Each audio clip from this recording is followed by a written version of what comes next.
So, on social media, the BJP is running a trend called Nanna Vote Modi Ke. And I was wondering what their entire campaign has been about, right? So, when they talk about these ideas of Achhe Din and Vikas, apparently they work everywhere else except Karnataka, because here the sort of corruption is so insurmountable and that they cannot escape from it, that they're now trying to look at Modi as the one last refuge for them to save them from this sinking situation. So, for example, JP Nadda comes, he says Modi. Amit Shah ji comes, he says Modi. Prime Minister Modi himself also says Modi and Modi. So, I've been trying to wonder what could possibly be the next trajectory for the BJP here. So, today they've said Nanna Vote Modi Ke. Maybe tomorrow they'll say Nanna CM Modi, because that's the only thing that's left.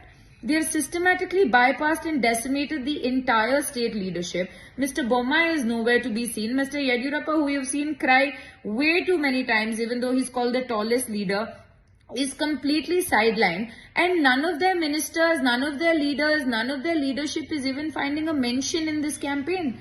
So this seems to be the reality today, that the BJP is trying to see if they can save themselves on the appeal of the Prime Minister. But anybody who's seen the road shows yesterday and today know what the reality is. The people of Karnataka and the Kannadigas will not fall prey to these emotive personality sort of battles, because we are voting on the issues. So today you may say your vote is to Modi, though it's an insult to your state leadership. Tomorrow you may say your CM face itself is Modi, which again is more plausible for you than the sort of leadership that you have here.